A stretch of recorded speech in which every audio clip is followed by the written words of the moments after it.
پاکستان سے کسی نے پوچھا ہے، مسئلہ یہ ہے کہ ایک مسجد بنی ہوئی ہے اور اس مسجد کے پاس میں امام صاحب کے لیے روم بنا ہوا ہے اور اسی روم میں بیت الخلاء اور باتھ روم بھی ہے، اور یہ کمرہ مسجد کے اگلے حصے میں جہاں اگلی صف ہوتی ہے اس کے قریب میں کمرہ ہے، اور اس کمرے کے بازو میں وضو خانہ ہے، نمازیوں کے لیے باتھ روم وغیرہ ہیں۔ دریافت یہ کرنا ہے کہ اس روم میں امام صاحب اپنی فیملی کو لے کر رہ سکتے ہیں یا نہیں۔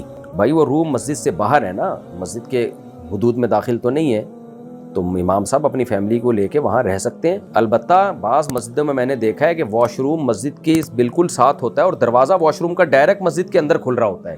یہ تو غلط ہے، یہ تو بے ادبی ہے، مسجد کی بدبو آئے گی، اس میں اسمیل آ بھی رہی ہوتی ہے۔ تو بالکل جو ہے نا جہاں نمازیوں کی جگہ ہے مسجد کی، اسی کے ساتھ بیت الخلاء کا دروازہ ہے اور وہ دروازہ مسجد کے اندر ہی کھل رہا ہوتا ہے۔ تو کچا پیاز کھا کے آنے کی اجازت نہیں دی جا رہی ہے مسجد میں، اور وہاں اتنی بدبویں، پوری پبلک ٹوائلٹ بنایا ہوا ہے اس کو، اور اس کے دروازہ بھی مسجد کے اندر کھل رہا ہے، بہت غلط۔ تو اس میں یا تو 24 گھنٹے ایگزاسٹ چل رہا ہو جو بدبو کو اس طرف آنے ہی نہ دے۔ تو اگر ایسا نہیں ہے تو پھر امام صاحب رہ سکتے ہیں اپنی فیملی کے ساتھ، کوئی حرج نہیں ہے، لیکن واش روم کا کسی بھی طرح سے کوئی بھی کھڑکی یا کوئی بھی دروازہ مسجد کی اندر کی طرف نہیں کھلنا چاہیے، یہ شرط ضروری ہے۔ عمر شہزاد فاروقی کوئٹہ سے، عشاء کی نماز کا آخری وقت کب تک ہوتا ہے؟ دیکھیں جب تک فجر کا وقت داخل نہیں ہوتا عشاء کی نماز قضا نہیں ہوتی، لیکن اتنی دیر عشاء کی نماز میں ناجائز اور حرام ہے، گناہ ہے۔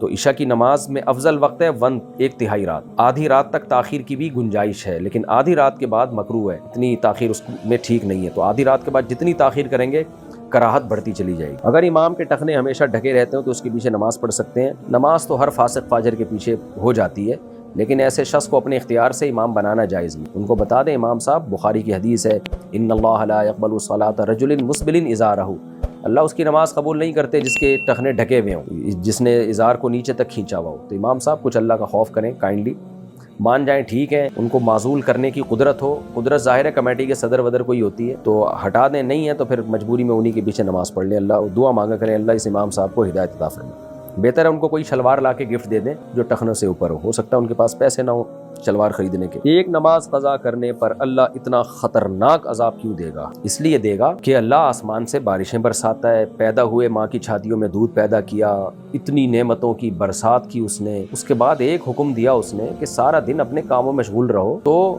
ایک میرا حکم بھی مان لو، اور نماز کا ٹائم بھی کتنا رکھا، ظہر کا وقت کتنا لمبا ہوتا ہے، عصر کا وقت کتنا لمبا ہوتا ہے، مغرب کا وقت کتنا، اس پورے وقت میں تم سے ایک نماز نہیں پڑھی گئی اور تم نے چھوڑ دیا اس کو، تو یہ نہیں دیکھا جائے گا کیا ہے، یہ دیکھا جائے گا کس کے حکم کو توڑا ہے۔ تو اتنے بڑے بادشاہ کے حکم کو آپ نے توڑ دیا جو بار بار قرآن میں بار بار نماز کا حکم دے رہا ہے کہ نماز کی حفاظت کرو، آپ پھر بھی بڑے آرام سے اس کو چھوڑ دیتے ہو، اس کا مطلب آپ سے بڑا ڈھیٹ دنیا میں کوئی پیدا ہوا نہیں ہے، آپ اس کے حکم کو کوئی ویلیو نہیں دے رہے۔ تو اس لیے اللہ نے بہت بڑا عذاب رکھا ہے کہ اللہ نے اس حکم کو بہت زیادہ تاکید کی ہے، اس حکم کی، جس حکم کی تاکید بہت زیادہ ہوتی ہے اس حکم کو توڑنے پر سزا بھی اسی حساب سے بہت زیادہ ہوتی ہے۔ آپ کے والد آپ کو کہتے ہیں بیٹا یہ کام بھولنا نہیں، بہت بار باہر جا کے بھی آپ کو کال کر رہے ہیں، بیٹا یہ کام نہیں بھول جانا، کچھ بھی ہو یہ نہیں بھولنا تم نے، پھر ہر جگہ سے پھر نمائندہ بھیج کے سمجھا رہے ہیں، اس کو سمجھا دو یار اس ٹائم پہ یہ کام نہیں بھولنا، پھر بھی آپ بھول گئے، پھر ابا تو کوٹے گا آپ کو پکڑ کے، تو ابا اپنے حساب سے عذاب دے گا، اللہ تو پھر اللہ ہے۔ تو اس لیے نماز کی اہمیت کو سمجھنا چاہیے، نماز اللہ کی نظر میں چھوٹا حکم نہیں ہے۔ میدان جنگ میں اللہ نے کہا میں نے معاف نہیں کی نماز، اور تم یہاں بستر پہ پڑے ڈرامہ دیکھتے ہوئے نمازیں گول کر دیتے ہو۔ میدان جنگ میں لڑ رہے ہو تو تمہیں نماز پڑھنی پڑے گی، تو تم یہاں بیٹھ کے فلم دیکھتے ہوئے ڈرامہ دیکھتے ہوئے گپوں میں نماز قضا کر دو، تو اس لیے پھر اللہ کو غضب آتا ہے نماز قضا کرنے والے پر۔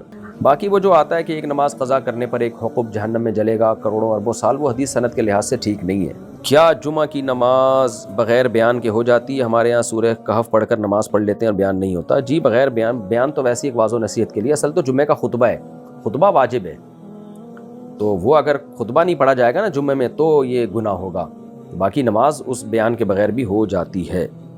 جمعہ کا عربی خطبہ اردو میں کیوں نہیں دیتے جبکہ یہاں کسی کو عربی نہیں آتی؟ اگر اردو میں دیں گے تو سب کو سمجھ میں آئے گا۔ دیکھیں یہ اشکال تو نمازوں میں بھی ہوتا ہے کہ سورہ فاتحہ اردو میں کیوں نہیں پڑھتے، عربی میں کیوں پڑھتے ہیں، عربی میں تو ہمیں سمجھ میں نہیں آتی، اللہ کی حمد و ثنا تسبیح ہم عربی میں کیوں کرتے ہیں، رکوع اور سجدے میں اردو میں کیوں نہیں کرتے؟ تو بات اصل میں یہ کہ صحابہ نے یہ کام نہیں کیا نا، جب صحابہ دوسرے ملکوں میں گئے جہاں اجمی بھی تھے تو ہمیں کہیں ایک ضعیف روایت بھی نہیں ملتی کہ کسی اجمی کو بھی صحابی نے یہ کہا کہ تم اپنی زبان میں جمعے کا خطبہ دو۔ تو امت میں متواتر جو چیز چلی آ رہی ہے وہ یہی کہ خطبہ ہمیشہ سے عربی زبان میں ہی ہوتا رہا ہے، اجمیوں کے ملک میں بھی۔ اب آ کے ہمارے اہل حدیث حضرات نے اور سلفی حضرات نے مختلف زبانوں میں جمعے کا خطبہ شروع کر دیا، لیکن اس پر اجماع رہا ہے ہمیشہ سے۔ ایک دلیل لوگ دیتے ہیں کہ بھئی خطبہ تو ذکر ہے، نصیحت ہے، اور نصیحت تو ہر قوم کی زبان میں ہی ہوتی ہے، تو اس کا جواب یہ ہے کہ یہ بات اسلاف کی سمجھ میں کیوں نہیں آئی۔ دیکھیں، جو نصیحت، جو ذکر جو ہے نا، جو ذکر قرآن کریم میں منصوص ہو، قرآن کہتا ہے نا کہ فَاسْعَوْا إِلَىٰ ذِكْرِ اللَّهِ، جمعے کے دن تم اللہ کے ذکر کی طرف دوڑو، تو یہ اسلام میں یہ جو جمعے کا خطبے والا ذکر ہے، یہ عام نصیحتوں کی طرح نہیں ہے، بلکہ یہ بھی معصور اور منقول ہے۔ تو ذکر جو ہے نا، یہ اسلام کی جو آفیشلی زبان ہے، عربی ہے، اسی میں ہوگا، کیونکہ اس سے عربی زبان کو بھی فائدہ ہوگا۔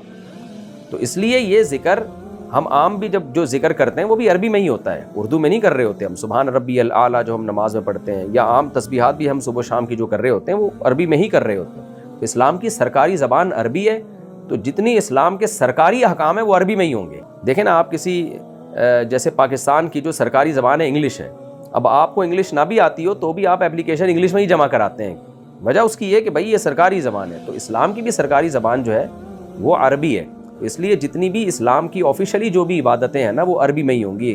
حج میں آپ لبیک اللہم لبیک کہتے ہیں، وہ عربی میں کہہ رہے ہوتے ہیں آپ۔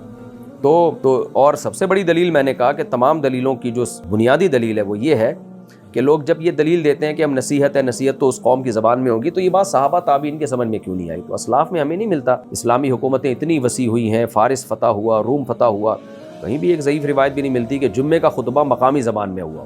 تو صدیوں سے متواتر متوارث یہی چلا آ رہا ہے کہ جمعے کا خطبہ ہمیشہ عربی میں ہی ہوتا رہا ہے۔ تو امت حدیث میں آتا ہے گمراہی پہ جمع نہیں ہو سکتی۔ ہاں، اب شروع کر دیا ہے امریکہ میں، یو کے وغیرہ میں ہمارے سلفی حضرات نے کہ بھئی مقامی زبان میں خطبہ ہوگا، تو اس لیے جو محقق علماء ہیں وہ اس کو ٹھیک نہیں سمجھتے، اور وہ کہتے ہیں کہ جب عربی سرکاری زبان ہے تو وہ جتنی بھی اسلام کی جو آفیشلی عبادتیں ہیں اور آفیشلی اذکار ہیں وہ اسلام کی آفیشلی زبان میں ہی ہوں گی، جو کہ عربی ہے۔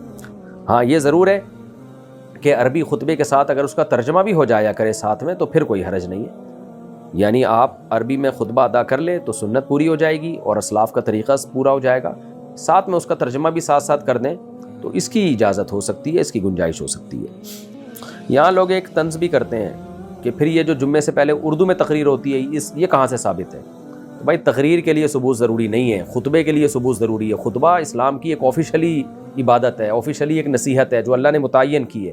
جیسے اذان بھی ایک نصیحت ہے نا، لیکن متعین ہے تو وہ عربی میں ہی ہوگی۔ تو خطبہ بھی جمعے کا قرآن نے حکم دیا ہے اور نبی نے ایک تواتر کے ساتھ اس کو ادا کیا ہے، اور نماز جمعہ کا حصہ ہے وہ۔ اس سے پہلے جو تقریر ہوتی ہے خطبے کی، وہ تو ہماری اپنی بنائی بھی بعض و نصیحت ہے، وہ کسی بھی دن ہو سکتی ہے۔ ہم جمعے کو کر لیتے ہیں کہ پبلک اکٹھی ہوئی بھی ہے، تو وہ اس کے وہ شرعی حکام ہی نہیں ہے جو خطبے کے ہیں، لہذا اس کا اس طرح سے سننا بھی واجب نہیں ہے، اس کے بغیر بھی جمعے کی نماز ادا ہو جائے گی۔ لیکن یہ جو عربی خطبہ ہے نا، یہ تو جمعے کا حصہ ہے، یہ پارٹ ہے، تو یہ تو اسلام کا ایک آفیشلی ایک حکم ہے، تو پھر اسی زبان میں ہوگا جو اسلام کی سرکاری زبان ہے۔ اور میں بار بار کہتا ہوں کہ سب سے بڑی دلیل تو صحابہ تابعین کا عمل ہے نا، آپ اس کی مخالفت کیسے کریں گے؟ آپ اپنی عقل کو ان سے آگے کیسے لے کے جائیں گے؟ سہارنپور سے کسی نے پوچھا، لو بھائی ہمارے گاؤں سے مسئلہ آیا، بھائی سوری ہمارے شہر سے، سہارنپور گاؤں نہیں ہے، انڈیا میں گھر سے باہر رہتا ہوں، کیوں بھائی؟ اور جب گھر آتا ہوں تو کسی مجبوری کی وجہ سے گھر سے باہر نہیں نکل سکتا، کیا گھر میں نماز پڑھ لوں تو کیا قبول ہو جائے گی؟